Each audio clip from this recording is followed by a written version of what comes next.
Celebrities, they're just like us. No, not really. So let's look at the over-entitled ones who've been kicked out or banned from places. First up, James Corden. The talk show host was banned from Balthazar, a popular New York City restaurant, for his alleged mistreatment of the staff that worked there. The restaurant's owner publicly called him out for his rude behavior, describing him as like the most horrific customer in the restaurant's history. He explained in an Instagram post that on one occasion, Corden was very nasty to the staff after he found a hair in his food, and that on another occasion, he flipped out on the server when they messed up his wife's order. The hair in the food moment, yeah, gross. Basically what happened was that Corden showed a hair to the manager after his meal. He allegedly demanded free drinks and threatened to write a bad Yelp review. Corden was also angry when his wife was served an omelet with egg white in it, and then again when it was remade with home fries instead of a salad. The internet, of course, had a field day with this one, and the ban was later rescinded after Corden actually apologized. Corden admitted to being ungrateful to a server, and he called the ban silly and said he still doesn't feel like he did anything too wrong. He also addressed the incident on The Late Late Show. He said, as some of you, may have seen last week, there were stories about me being banned from a restaurant. He explained that after the owner took to Instagram to share the incident, he thought about doing so himself, but decided to have a more British approach to it all and kept calm and carried on. He continued to say, but as my dad pointed out to me, he said, son, well, you did complain, so you might need to explain. Look, when you make a mistake, you've got to take responsibility. He followed that by explaining his recollection of the events that night and said he has a deep love for that restaurant and that his wife apparently just has a really bad allergy, and considering the servers got the order wrong like 3 times, that he was frustrated. He said his comments were meant to be sarcastic, but they were rude and he regretted it deeply. He said the managers were actually quite lovely about everything and even brought some champagne to the table. The incident highlighted the scrutiny celebrities face regarding their behavior in public. Hugh Grant is next. In Paul King's Paddington 2, Hugh Grant played an egocentric actor named Phoenix Buchanan, a greedy villain given to flights of narcissism. Given what Jon Stewart has said about Grant, it might not have been a stretch for him to play such a character. Grant had a bad reputation and has been taken to task by the press several times in the past for losing his temper on set. Most recently, Grant was actually reported to have yelled very harshly at a woman on the set of Dungeons and Dragons. He assumed that the woman was,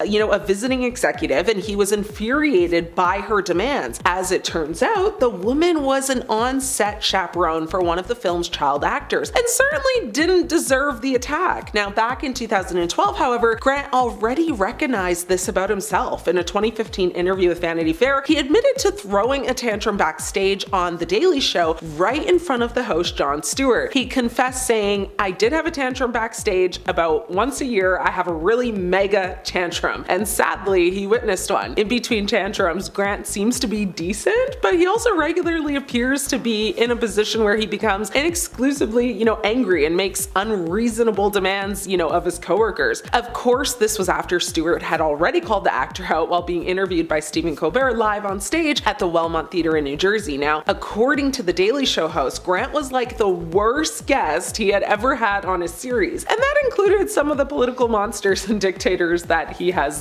deliberately hosted. Miley Cyrus is banned from performing in the Dominican Republic. The Dominican Republic Government Commission that oversees public performances banned a concert by Miley Cyrus on morality grounds. The commission said in a statement that it took the action because Cyrus often, undertakes acts that go against morals and customs, which are punishable by Dominican law. Some critics have declared Cyrus's on-stage antics, including twerking and, doing other stuff, as vulgar. Now, Miley Cyrus's twerking has been deemed too offensive for the Dominican Republic government. The singer's Bangers World Tour, sees her actually wearing like a cannabis pattern leotard. Cyrus has also previously, smoked cannabis on stage, which is an illegal act in the Dominican Republic. So in the past, the commission has banned songs it considered vulgar from the country's airwaves. A representative for Cyrus did not immediately respond to a request for comment, and concert, organizers in the Dominican Republic didn't comment on the ban either. Madonna is up. The Alamo Drafthouse movie theater chain has banned Madonna from its theaters after reports that the Queen of Pop was texting during a New York Film Festival screening of 12 Years a Slave. Her Majesty attended the festival screening of Fox Searchlight's Oscar hopeful, posing for photos with director Steve Steve McQueen. Now, during the film though, she was reportedly texting and lashed out at a fellow audience member who tried to get her to stop. According to several outlets,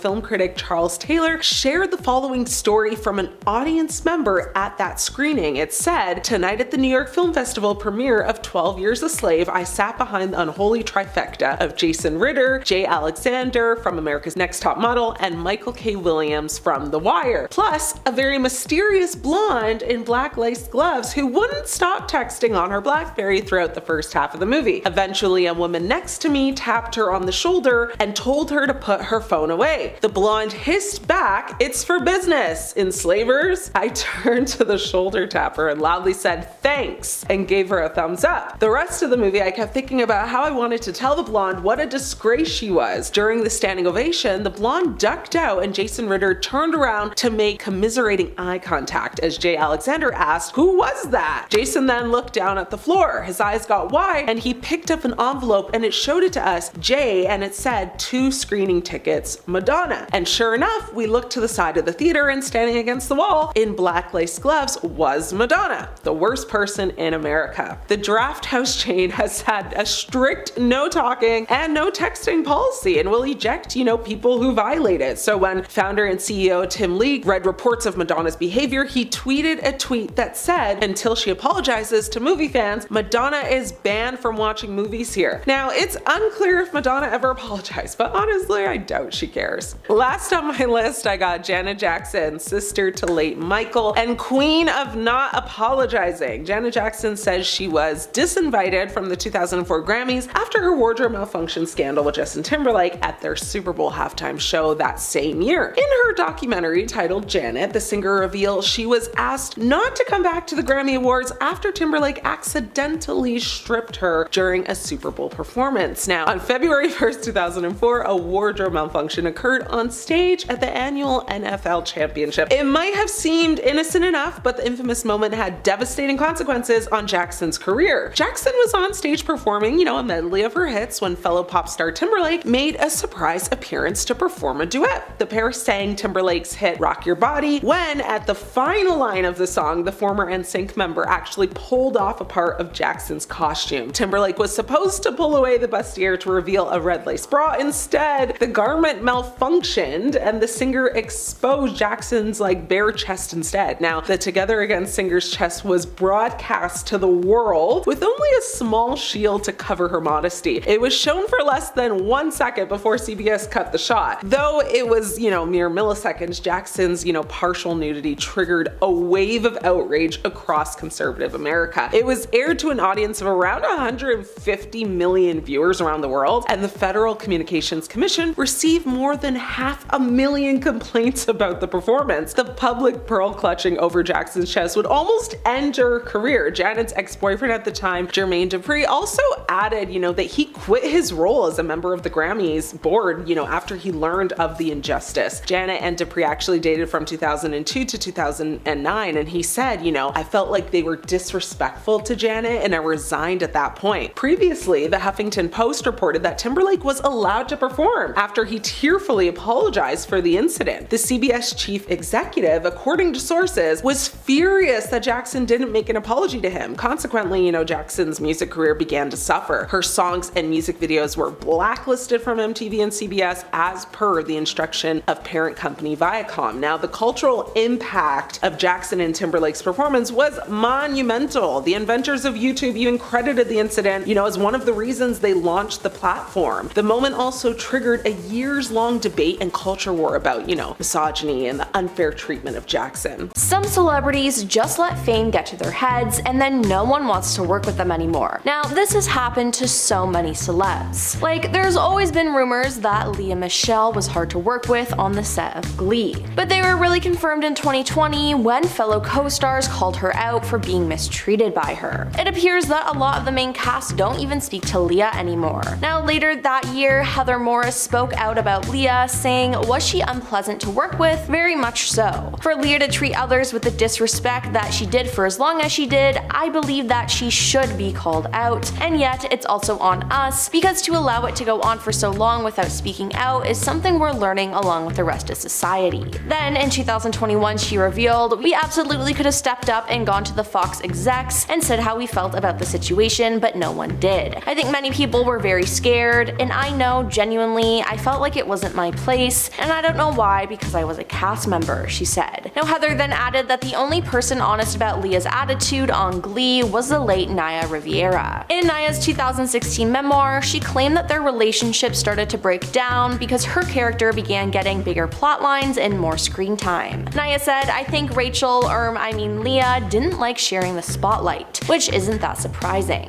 Naya claims that things got so bad that the two were barely speaking by the end of her time on the show. Now insiders also say that Leah made unreasonable demands on the set of Glee, which included having her own makeup artist and food catered from LA restaurants. Now according to the rumors, she's even been known to mock fans behind their backs. Now Chevy Chase has quite a reputation in Hollywood. He was an original member of Saturday Night Live and was on the show for 2 years. While on the show, there were rumblings of him being difficult to work with and just straight up egotistical. After leaving, he came onto the show to host 8 times. However, his 8th time hosting would be his last after it was learned that Chevy hit a cast member in the back of the head. Creator and producer Lorne Michaels ended up banning Chevy from coming on the show, but he later returned for smaller roles. Then there was his time on the show Community. He ended up using a racial slur during an on-set rant about his character arc, which resulted in him walking off set. Chevy also never had a good relationship with showrunner Dan Harmon. Now after Chevy refused to film an important scene in season 3, Dan reportedly called him out at a wrap party. Chevy then left an angry voicemail on the showrunner's phone, and due to this he made a deal with NBC and his character was killed off the show, and that was that. Now it since appears that he has a difficult time getting roles as his reputation is so bad.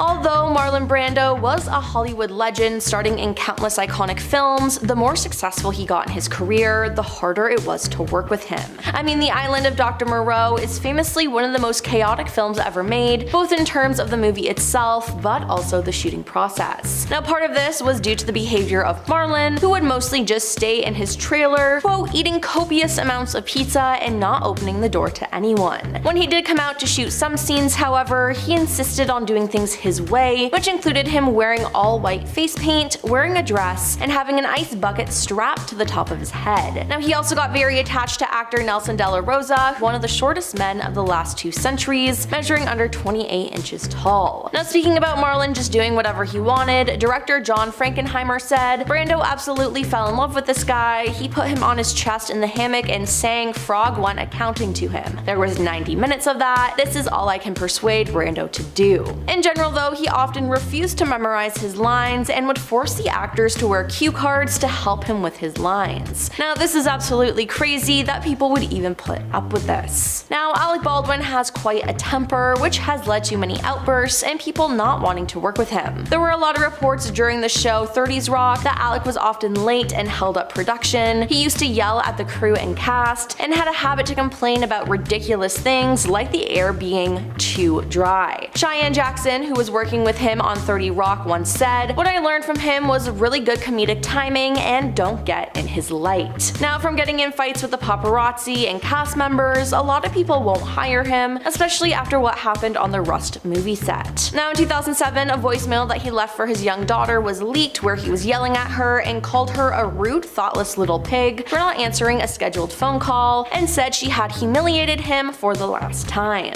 Then in 2011, Alec was kicked off an American Airlines flight after he refused to turn off his cell phone when crew members asked him to. A statement posted to the American Airlines Facebook page read, the passenger was extremely rude to the crew, calling them inappropriate names and using offensive language. So yeah, if that's how he acts in public and in the privacy of his own home, I'm sure he's horrible on set too. Daniel Day-Lewis is known for his dedication to method acting, but honestly, a lot of the time he went too far, which made working with him extremely difficult. When he was playing a man who suffered from cerebral palsy in the film My Left Foot, he had to be lifted to his car every morning and driven to the studio where he'd be transported into a wheelchair and taken onto the set. set. Now they would even have to carry him in his wheelchair over cables to get to the actual set. Now this would be repeated at the end of the day of filming, and he'd be taken to restaurants around Dublin and insist on being spoon-fed like his character would have been. Now he also refused to call anyone by their name or be called by anything but his character. Now this was extremely prevalent with his film Lincoln, where he played Abraham Lincoln. He made the cast and crew call him Mr. President, and even the director Steven Spielberg had to call him that too. Now apparently this went on for the entire length of production, and he didn't break character for 3 months. Joseph Gordon-Levitt, who played Lincoln's son, said of the actor, "I never met Daniel in person, I only ever met the president. I called him sir, he called me Robert." Now Bill Murray has been in the industry for a long time, but it's a shocker that people still want to work with him after all these stories that have come out against him. Now Bill was not behaving properly while on the set of Groundhog Day. Now Bill was so fed up with the studio and the director that he would dodge phone calls, be late to shoots, and just straight up ignore them all. Now the communication between himself, the studio, and director Harold Ramis was so poor that they suggested Bill get an assistant to deal with all of that. So he hired a personal assistant that was profoundly deaf, did not have oral speech, spoke only American Sign Language, which Bill did not speak, nor did anyone else in the production, Harold told Entertainment Weekly. But Bill said, "Don't worry, I'm going to learn sign language," and I think it was so inconvenient that in a couple of weeks he gave that up. Yeah, that sounds like it would make things extremely difficult. Then there's the fact that Bill didn't always get along with his co-stars, including Lucy Liu, who called out the star a couple years ago. And Mike Myers is well known for starring in Shrek and Cat in the Hat, but it said that he was very difficult to work with. It said that he had a powerful hold on the production of Cat in the Hat, and he was afforded a level of control and freedom to do whatever he wanted, as his co-star Amy Hill remembered. According to Amy, Mike even had a man whose sole responsibility was to hold his chocolates for him and bring him them when he wanted some. She said, "It was just a horrible, nightmarish experience. I don't think Mike got to know anybody. He'd just be with his people and walk away. People would come and he'd stand there. There was a guy who held his chocolates in a little Tupperware. Whenever he needed chocolate, he'd come running over and give him a chocolate. That's what divas are like, I guess. Or people who need therapy,"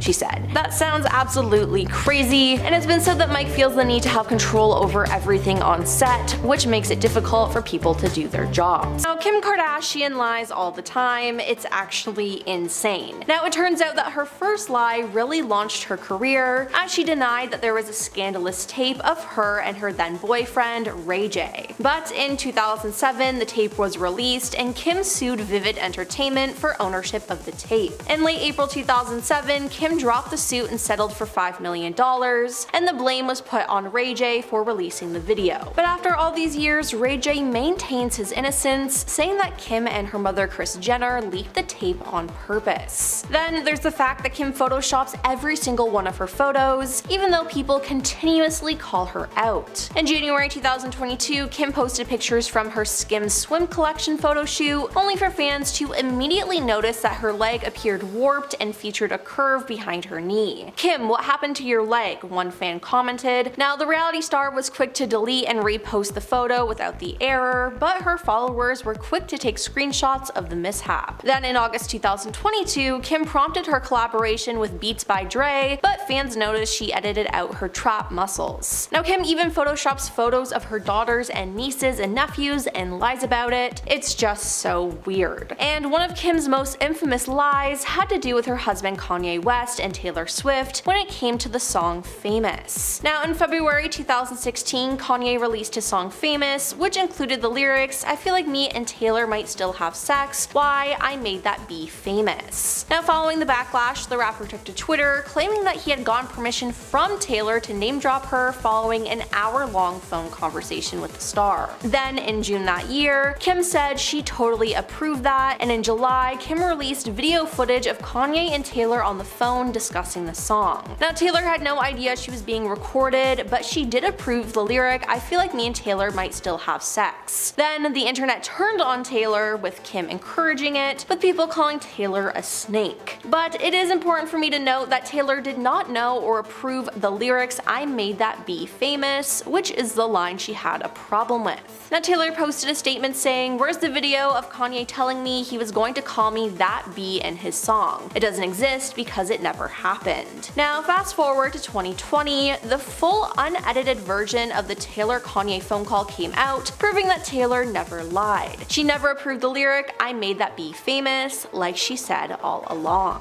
Then we have Diddy. Diddy has been lying about pretty much everything for the past couple of years. Now, if you somehow didn't know, Diddy was arrested in September 2024 for running a crime ring out of his infamous parties that went back decades. Now, despite all the accusations and proof, he has denied doing anything wrong. Now, one of the biggest examples of this was in late 2023 when one of Diddy's exes, Cassie Ventura, filed a lawsuit against the star for taking advantage of and mistreating her. In the lawsuit, she spoke about a specific incident that occurred in a hotel hallway, but Diddy denied all of it. He accused Cassie of just wanting money and lying about everything. But it turns out Diddy was the liar. In May 2024, footage of the hotel incident was released, and it proved that Cassie was telling the truth and that Diddy was just a horrible person. Now, since the footage was leaked, Diddy came out and posted an apology, but it seems like he didn't really feel remorse about doing it, just the fact that he was caught. Now, if he was caught lying about that, I'm sure he's lied about even more lawsuits, and the truth will come out at his trial. Ariana Madix revealed a lot about her relationship with Tom Sandoval, you know, the one where he cheated on her with their Vanderpump Rules co-star Raquel Leviss. Now, 2 weeks after learning of Tom's months-long affair with Raquel, Ariana broke her silence on social media. She then confronted her ex several times during the Vanderpump Rules season 10 reunion. Later though, during a Call Her Daddy episode, Ariana said she looked past some red flags while they were together. Speaking of their breakup and Tom's infamous cheating scandal, Ariana said, "Clearly, in the last 7 months, he was a pathological liar. It's now hard for me to look back at 9 years, and if I tell myself he's a pathological liar, that means that the last 9 years of my life were potentially a lie." Now, she even shared that they went into couples counseling, and her intention was to fix the relationship, but she later learned that Tom was already cheating on her when they went into counseling, and that he was using it as a means to break up with her. Yeah, that's just messed up. Honest question, what hasn't JLo lied about? I mean, JLo has been exposed, especially this year, as being a huge liar. Now, it started when she released her documentary, as in one scene, she is seen messing with her hair in front of a mirror in her personal gym, where she says, "I like taking my hair out like this. It reminds me like when I was 16 in the Bronx, running up and down the block. Crazy little girl who used to be effing wild and no limits, all dreams," she said. However, a TikTok user, Photos by Angela, slammed the star in a series of videos as she claimed to have gone to the same Catholic high school as Jennifer and accused her of lying about her experience living in the Bronx. She said, "We both attended an all-girls high school in an Irish and Italian neighborhood, so you weren't running up and down the block." Now, JLo has also been caught lying about her age, as she once said she was born in 1970, but it was actually 1969. Then there's the fact that she lies about her music and singing. The star has been caught lip-syncing multiple times through her career, as in 2014 she was caught lip-syncing her performance of I Love Ya Poppy on American Idol, and then in November 2021 she was slammed by music fans for allegedly lip-syncing again during her American Music Awards performance as she took the stage to carry out her brand new song On My Way, Marry Me. Not to mention, she doesn't actually even sing on her own songs, but she passes it off that way. Now, Jennifer's most iconic song, 2002's Jenny from the Block, was originally demoed by vocalist Natasha Ramos. Now, if you listen to Natasha's version, the chorus sounds identical to the version we've come to know and love. Now, Natasha has rehashed this multiple times on Twitter and has long said that she holds no ill will towards JLo, but she said, "I just want to clarify something. JLo did indeed go into the studio and laid down some background vocals over mine, so I wouldn't say she's so much lip syncing. However, the backgrounds are predominantly me, some ad-libs and laughs as well. And this isn't the only song that JLo doesn't sing on though, as she doesn't sing some vocals on Play, Ain't It Funny remix, and I'm Real either." Now, the entire chorus of Play is actually sung by Christina Milian, who also wrote the song. And there's many more songs the exact same way. I think her career is honestly just one big lie. Kylie Jenner is another member of the Kar Jenner clan that has been known for lying as well, but she mostly does it when it comes to her her appearance. Back in 2015, Kylie was accused of getting lip fillers, and she and her family always denied it. She once even tweeted in a since deleted tweet, "These plastic surgery rumors hurt my feelings, to be honest, and are kinda insulting." Then, after denying it for months, she came clean and finally acknowledged that she had fillers. She said, "I have temporary lip fillers, it's just an insecurity of mine." She revealed in a September 2017 episode of Life with Kylie that she decided to modify her appearance after a former boyfriend told her, "I didn't think you'd be a good kisser because you have such small lips." Now, this was one of the first times a member of the family confessed to having some sort of plastic surgery, and the internet went wild. Now, Kylie was actually able to use this scandal to her benefit though, because years later she launched her own makeup line, Kylie Cosmetics. Now, in 2019, Forbes magazine declared that the reality star had become the world's youngest self-made billionaire at 22 years old, but then Forbes revealed that they had reviewed financial data from Coty Inc., who bought a 51% stake in her company, Kylie Cosmetics, in November 2019. Now, this financial data revealed that Kylie's business is significantly smaller and less profitable than the family has spent years leading the cosmetic industry and media outlets, including Forbes, to believe. They then revised their estimate of her net worth, and Kylie's was closer to $900 million, but in 2024 though, it was reported that she had a net worth of $710 million. And finally, we have Robert Pattinson, as he has admitted to lying for fun and not really knowing why. While promoting Water for Elephants, Robert told Today, "The first time I went to a circus, somebody died. One of the clowns died. Its little car exploded." He continued by saying everyone ran out. "It was terrifying." And yeah, that sounds disturbing. But a week later, while he was doing press in Germany, a reporter asked him about the clown story, and he admitted, "I said those things, but I actually made the whole thing up." Then, in a 2011 interview with Mirror, Robert said, "I'd been unemployed for ages, and when I came to Los Angeles, all the casting directors would ask what I've been doing for the past years, and I'd say, oh, I was at the Royal Academy of Dramatic Art. If you've got an English accent, you can get away with it," he said. Now, Robert would also tell casting agents that he went to Oxford. Yeah,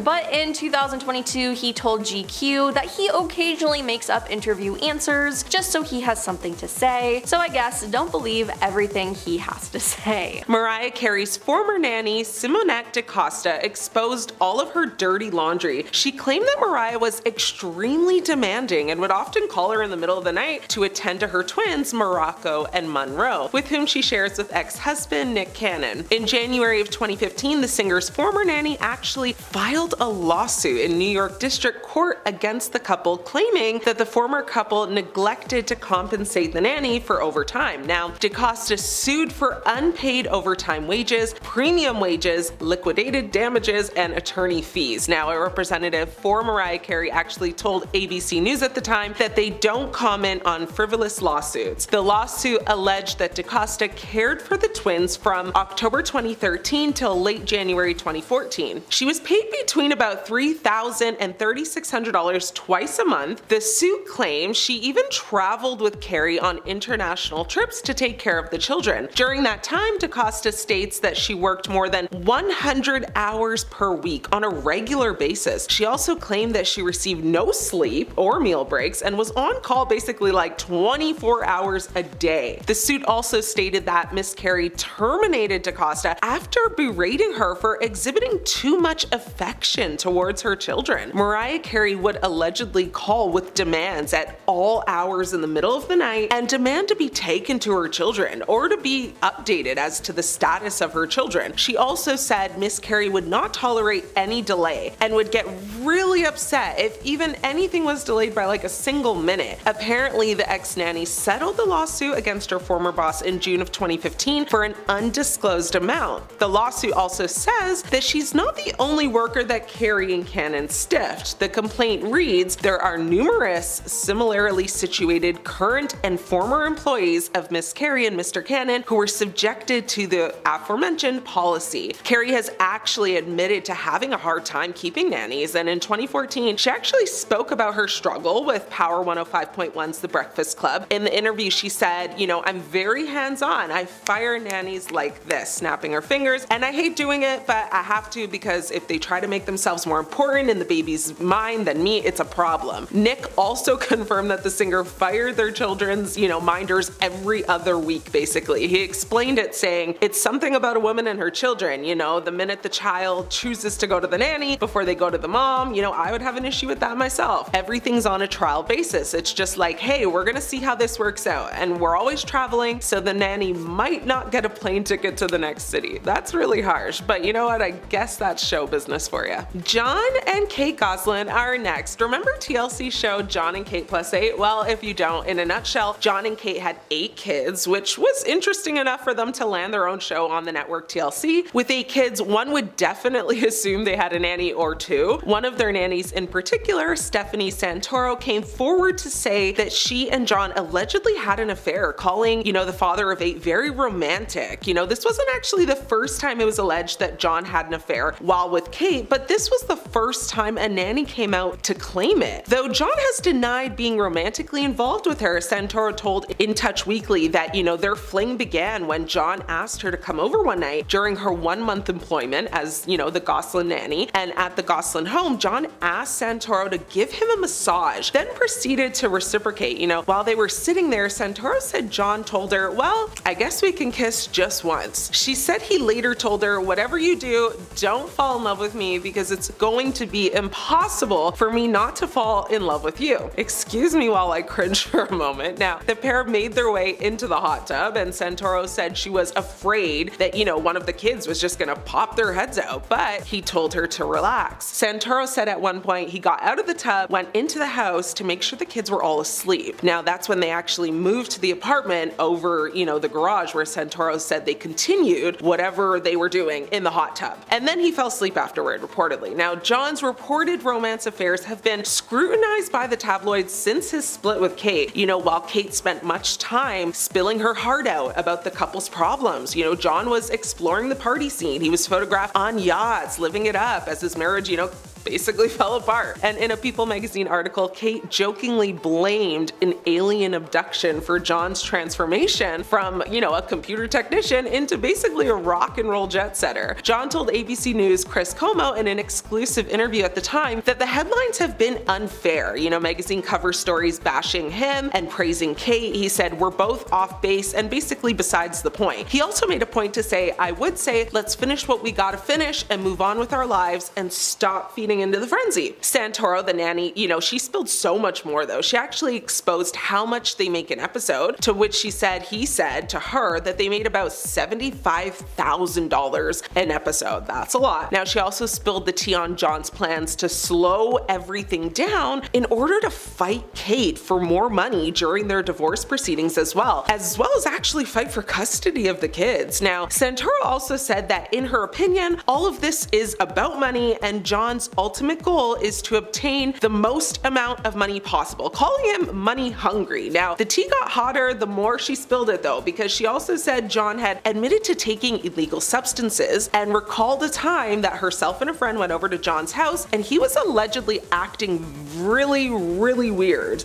Santoro claimed that she never in her life been exposed to anyone who has been under any illegal influence, but said her friend has and knew exactly what John was, on. It should be noted that many people came to John's defense and said that Santoro was answering questions that Kate basically instructed her to answer and that she was simply looking for her, 15 minutes of fame. I watched her interview, of her dishing all this dirt, and honestly, she smiled while telling bad things about John. It was giving I want 15 minutes. It's also giving I got paid to say this, and it was also giving I'll never get in any position again for breaching confidentiality. But, go watch for yourselves, come to that conclusion on your own, don't let me influence you. Kate wasn't left out of the fire though once John and Kate became, just Kate plus 8 after their divorce. A nanny that worked for Kate specifically said Kate was a little too controlling when giving specific orders, and that she gave employees a manual on her pet peeves and, to ensure that they actually would not, do those things. And also, she wanted them to vacuum at specific times or place certain items on the floor. If the clock struck 9 p.m., the nanny was to literally stop in their tracks and stop whatever they were doing and just haul it a day so that she didn't basically have to pay them for overtime. The nanny also admitted she had to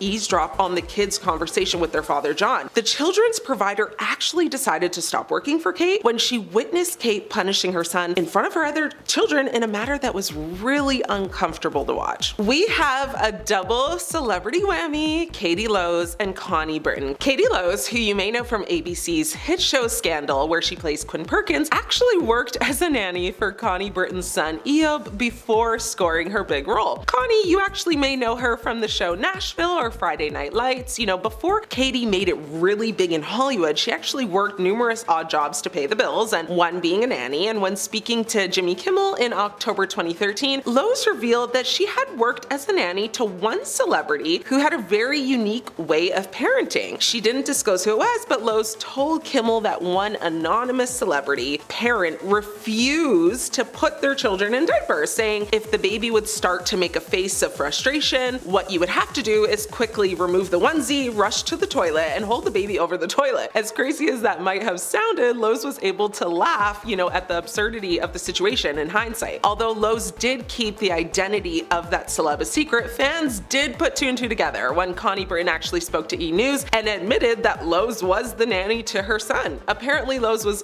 fairly good at her job, as the star later joked that she was upset when she got that little pilot, Now, despite all of this hee-hee and ha-ha on both of their ends, some fans thought it looked really bad on Lowes to expose something that specific to the public about another celebrity. Some thought she was low-key throwing shade, and one person even said they wouldn't have been happy if something like that came out about how they're raising their children on national TV. Fair. One person online at the time said, holding the baby over the toilet is actually a technique called elimination communication. It's a little uncommon, but not unusual. Not like some weird quirk she had. It's definitely a thing. With another person adding to that saying, yeah, Katie should have never exposed that publicly. It's so, particular, and many would easily find out that it was pertaining to Connie. I'd be mad. Well, it seems as though despite Connie being outed on her interesting parenting techniques, no love was lost, no fights were fought, and all was well in the end between them. Last up, we have David and Victoria Beckham. Now, the couple have been propped up as Hollywood's, golden couple for years. On the outside, they appear to be like the perfect family, but their former nanny, Abby Gibson, was actually fired for lifting up that veil of perfection. Gibson began working for the couple in May 2003, but resigned in March 2005 after a disagreement. Gibson made claims that both of the Beckhams would make over-the-top, insane demands that were nearly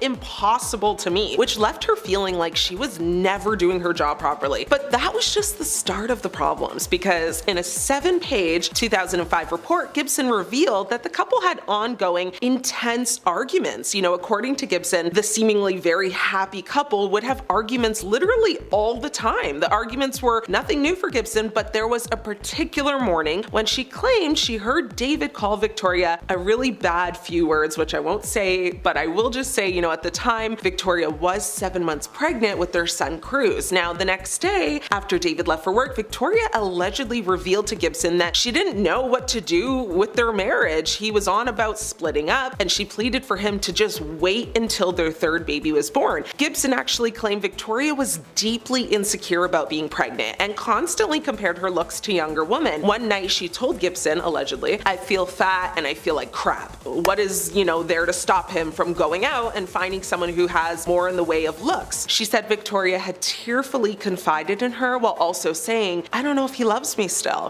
Gibson also claimed that Beckham had affairs with personal assistant Rebecca Luz, a beautician also named Danielle Heath, and at least one other woman. The famous soccer star had been dealing with cheating accusations as early as 2010, 12 years after the couple famously tied the knot. Now, even before that, in 2003, he was photographed leaving a club with a mystery woman in Spain. That was the same woman that Gibson claimed he cheated on Victoria with, their personal assistant Rebecca Luz. Now, Gibson said, "She told me she had pleaded with him to tell her the truth about Rebecca. He told me she asked him, just tell me, did it happen? And he replied, no, it didn't." Abby Gibson sold her story to the News of the World after the Beckhams lost a high court hearing to keep her quiet. Now, Miss Gibson's disclosures provided the basis for an article titled "Beckhams Behind Closed Doors," which was actually published in April of 2005. Now, Miss Gibson, who was actually paid $300,000 for her story, said she believed the Beckhams had already already discussed a separation and were not likely to be together in a year. In 2009, Gibson was ordered by a court to apologize for disclosing this private and very confidential information about them. She has since apologized for ever exposing these secrets and says that she vows to keep her mouth shut from now on. Well, duh, like obviously you got paid, girl. Of course you're gonna keep quiet now. Did Beyonce fake her pregnancy? When Beyonce was pregnant with daughter Blue Ivy Carter, so many rumors began spreading that she faked her pregnancy with a fake belly and had enlisted a surrogate to carry the child. A particular video, however, went insanely viral, like literally overnight. A video of Beyonce's high-definition interview with Australia's Sunday Night HD surfaced online. This interview would have been, on record as the most boring interview of all time had it not been for the one moment at the start of the sit-down when Beyonce took a seat and her bump, well, did something entirely different and kind of unnatural. So to explain, when she sits down, you can see her stomach like deflating and folding in on itself. The stills and slow-mos of the disappearing bump were circulated online as people questioned, what was happening? Now, was Beyonce wearing, different sized bellies to throw off the press as to how far along she was? Had she and Jay-Z, gone the surrogate route and her, deflating baby bump proved it? Or was it something else entirely that can or can't be so easily explained? Beyonce's publicist, Yvette Noel Schur, was quick with it. She shot down the conspiracy theories almost like immediately, telling E! News that, websites, blogs, and rumors suggesting that Jay-Z's wife is wearing a prosthetic or otherwise faking her baby bump are simply like foolish and outlandish. Beyonce addressed it literally only once, saying that was crazy. It wasn't even hurtful, it was just crazy. Where do they come up with this stuff? Meanwhile, her mother, Tina Knowles, took the talk like very personally. She went on to say, I thought it was very unfair and very cruel that someone would think that someone would be that diabolical to keep up a charade like that for 9 months. As a mother, it was painful for me to hear the crazy rumors, and I even had people ask me, which was so ridiculous. The only thing they could say about why it looked like her belly folded is that it must have been the fabric. One critic online pointed out that Beyonce has been so secretive about her pregnancy and that the only footage of her actually being pregnant was super grainy and like not clear at all. Some fans, came to her defense saying that there was a pic of her on the beach, in a bikini, but honestly the photo of her in the bikini, if she was pregnant, looked like she would have been about like 4 months or less. So basically people were saying, the photo doesn't actually prove that she was actually pregnant. There were just so many conspiracy theories regarding why she might be lying. Many people thought she didn't want to like ruin her figure, by being pregnant. Some people suspected maybe she couldn't have children of her own, and some thought, her and Jay were maybe adopting. However, none of this truly mattered when her daughter was actually brought into the world. Blue Ivy was born at Lenox Hill Hospital in Manhattan, New York on January 7th, 2012. Her and Jay actually reportedly bought out the whole floor at the hospital in order to have privacy, even making people who, were already there leave. But that's another story for another time. All in all, this whole circus made Beyonce a lot more open with her second pregnancy when she had twins Rumi and Sir. Personally, I think she didn't want the same, accusations and theories to surface again, so she kind of just said, y'all ain't playing with me today. You want a bump? Here it is. Is Beyonce lying about her age? There have been several moments that have made people question whether or not Beyonce is lying about her age. Matthew Knowles, her father, continues to use his daughter's name as a means, to staying newsworthy. This time though, it's adding fuel to the fire or to the rumor mill that the superstar is actually lying about her age. In an interview with Power 105.1's The Breakfast Club, Knowles, her father, says that Pink, the singer, is the exact same age as Beyonce. Pink, however, is 45 and Beyonce is, according to her, 43. Beyonce's age has been, a source of speculation for years, complete with alleged birth certificate leaks and, celebrity sources. Gabrielle Union, who is 9 years older than Beyonce, has said they were friends when they were teenagers, and apparently they even went to high school together, but the math ain't mathing there. While the difference between Pink and Beyonce are only like a measly 2 years, by the time you're like closing down on 50, those years, apparently seem to matter. So, fudging the numbers early on makes it a little easier to simply stop at 43 and refuse to age any further. It's as if,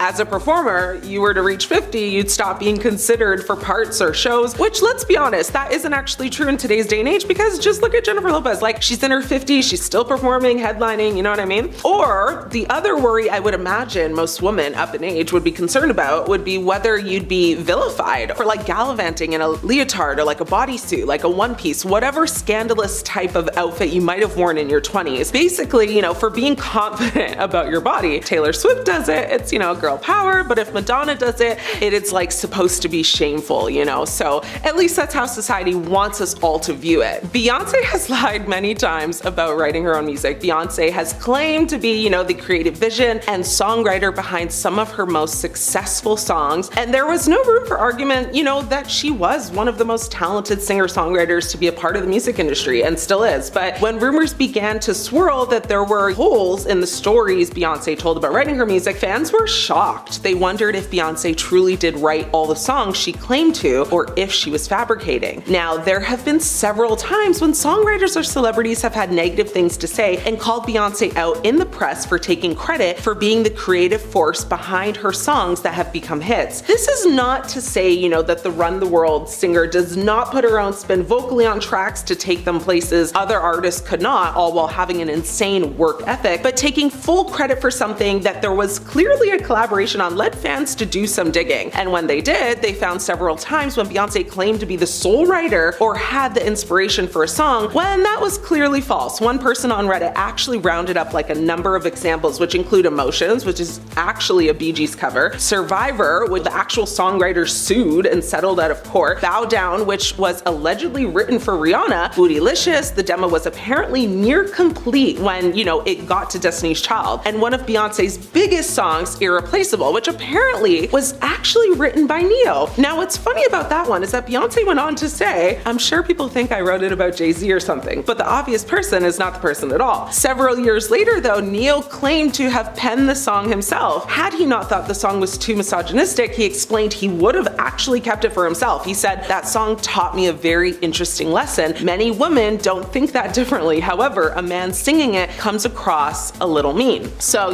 with many discrepancies coming up in interviews over the years when Beyonce has claimed to be the driving force behind many of her hits, it is easy to see why fans wonder how much Beyonce has written herself, what she has collaborated on, and what songs were just written for her. There's no denying the talent Beyonce has, and no one is discrediting, her vocal and performance abilities, but many fans and critics alike think that she should give all the credit, not just to herself. In fact, it's just a song that maybe she's collabed on with one person, online even saying, unless Beyonce specifically came up with an idea for a song or contributed vocals to it, she should call herself an artist instead. Another person chimed in and said, "For some reason, we have this idea that singers have to also write their own music to be considered artists, but telling a story with your voice and entertaining people with your performance is a whole other skill set." I think at the end of the day, just give credit where it's due to avoid these type of, controversies, or stay as low-key as possible and don't extend your part. Taylor Swift.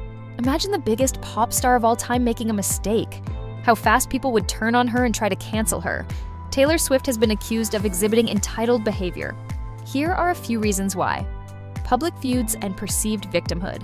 Swift has been involved in several high-profile feuds with other artists, often portraying herself as the victim. Some argue that this narrative can come across as self-centered and entitled. Controlling public image. Swift is known for carefully curating her public image and controlling the narrative around her life and career. This level of control can sometimes be perceived as arrogant and entitled. Re-recording albums. While her re-recording project is a strategic move to regain ownership of her music, some critics argue that it's a self-serving act that could potentially harm the original recordings. Private jet usage. Swift's frequent use of private jets has drawn criticism for its environmental impact, with some suggesting a lack of concern for sustainability. Public displays of wealth. Her lavish lifestyle and expensive possessions have sometimes been seen as ostentatious and out of touch with the struggles of ordinary people. Justin Bieber. In a shocking revelation on What Watch Happens Live in 2018, Bill Hader and Jay Pharoah named Justin Bieber as the worst SNL guest they've ever encountered. He just seemed like exhausted or just at the end of a rope or whatever. He was just so... Hader described Bieber as exhausted or at the end of the rope. Maybe he's in a better place, but then he was in a very... It was rough. Hader revealed to Howard Stern the chaotic backstage experience of working with Justin Bieber during his 2013 SNL hosting gig. With a large entourage constantly surrounding him, Bieber made it difficult for the cast and crew to navigate the small backstage area. Despite the challenges, Hader noted that Bieber was cooperative and willing to do his best during the sketches. Jimmy Fallon. A bombshell 2023 Rolling Stone report painted a disturbing picture of a toxic workplace culture on The Tonight Show. Former and current employees exposed a glum atmosphere and fear of Jimmy Fallon's erratic behavior and outbursts. Some claimed to be belittled and intimidated by Fallon and other bosses. 7 employees even linked their mental health struggles to the alleged mistreatment. Jennifer Lopez, perception of arrogance. Some people perceive her as arrogant or self-absorbed, particularly due to her confident and assertive personality. Over-the-top public persona. Her extravagant lifestyle and glamorous image can sometimes be seen as excessive and out of touch. If she isn't already canceled, she most likely will be any time now because of all the mistakes she does. Leonardo DiCaprio. We are all just waiting for some insane news to come out about Leonardo. He has a history of dating significantly younger women. This pattern has led to criticism and speculation about his preferences and the power dynamics in his relationships. Many have pointed out that the age gap in these relationships can raise concerns about ageism and the objectification of younger women. Some critics argue that these relationships perpetuate harmful stereotypes and reinforce the idea that older men can exploit younger women. Mariah Carey. She is one massive scandal away from never hearing herself again during the holidays. Imagine the hit song All I Want for Christmas is banned because of controversy. Mariah's reputation as a diva has been well documented over the years. While some attribute this to a misunderstood perfectionism and artistic vision, others perceive it as a sense of entitlement. Here are a few reasons why she might be perceived as such. High expectations. Mariah has always had incredibly high standards for her performances and recordings. This can sometimes lead to demanding behavior and a need for specific conditions to be met. Public persona. Her public persona, often characterized by dramatic entrances, extravagant outfits, and diva-like antics, can contribute to the perception of entitlement. Media portrayals. The media has often portrayed her as a diva, emphasizing her demands and eccentric behavior, which can further solidify this image. Personal experiences. Some who have worked with her have shared stories of demanding behavior, such as specific requests for tea temperatures and extravagant dressing room requirements. James Corden has been accused of being entitled due to a number of incidents where he has exhibited rude and demanding behavior. Some of the most notable examples include incident at Balthazar Restaurant. Corden was banned from the New York City restaurant Balthazar after a series of incidents where he was reportedly rude and abusive to staff. I made a rude comment, and it was wrong. It was an unnecessary. Public outbursts. Corden has been known to have public outbursts, such as when he was caught on camera yelling at a restaurant worker. Sense of entitlement. Some have accused Corden of having a sense of entitlement, believing that his celebrity status gives him the right to special treatment. Ruthless behavior on The Late Late Show. Some critics argue that Corden's segment choices often prioritize shock value and humiliation over genuine humor, suggesting a disregard for the feelings of his guests. Blake Lively has been known to be entitled due to a combination of factors, including overbearing presence on set. Some reports suggest that Lively can be demanding and controlling on movie sets, often interfering with the director's vision and making excessive demands. Dismissive attitude towards interviews. In certain interviews, Lively has been perceived as dismissive, condescending, or simply uninterested, leading to criticism of her attitude towards the media. Dr. Phil. So many celebrities and guests have come out with many of the same stories, so it's very hard to not believe everyone. Dr. Phil has been accused of several unethical and exploitative practices throughout his career. Here are some of the most notable criticisms. Exploiting guests for ratings. Many critics argue that Dr. Phil often exploits vulnerable guests for entertainment purposes, sensationalizing their struggles and presenting them in a negative light. Lack of professionalism. Some have questioned Dr. Phil's qualifications and ethical standards, arguing that his methods are often manipulative and insensitive, promoting harmful stereotypes. Dr. Phil has been criticized for perpetuating harmful stereotypes about mental illness and addiction, often portraying individuals with these conditions as irresponsible and dangerous. disregard for guest well-being. There have been allegations that Dr. Phil's production team has withheld medication from guests and encouraged them to engage in risky behavior to create more dramatic television. Tom Holland. Tom Holland has faced a recent controversy surrounding his portrayal of a character with dissociative identity disorder in the Apple TV Plus series, The Crowded Room. One particular scene, where his character engages in a same-sex encounter, has sparked debate and criticism online. Some viewers have expressed concerns about the sensitivity and accuracy of the portrayal, while others have defended the show's artistic choices. Additionally, the casting of Francesca Amiwuda Rivers as Juliet in a West End production of Romeo and Juliet alongside Tom Holland generated controversy due to online harassment and racist comments directed at the actress. Dwayne Johnson. On-set behavior. In 2023, there were reports of Johnson's demanding behavior on the set of Red Notice, including allegations of lateness and difficult interactions with co-stars. However, Johnson has since addressed these claims, attributing them to misunderstandings and miscommunications.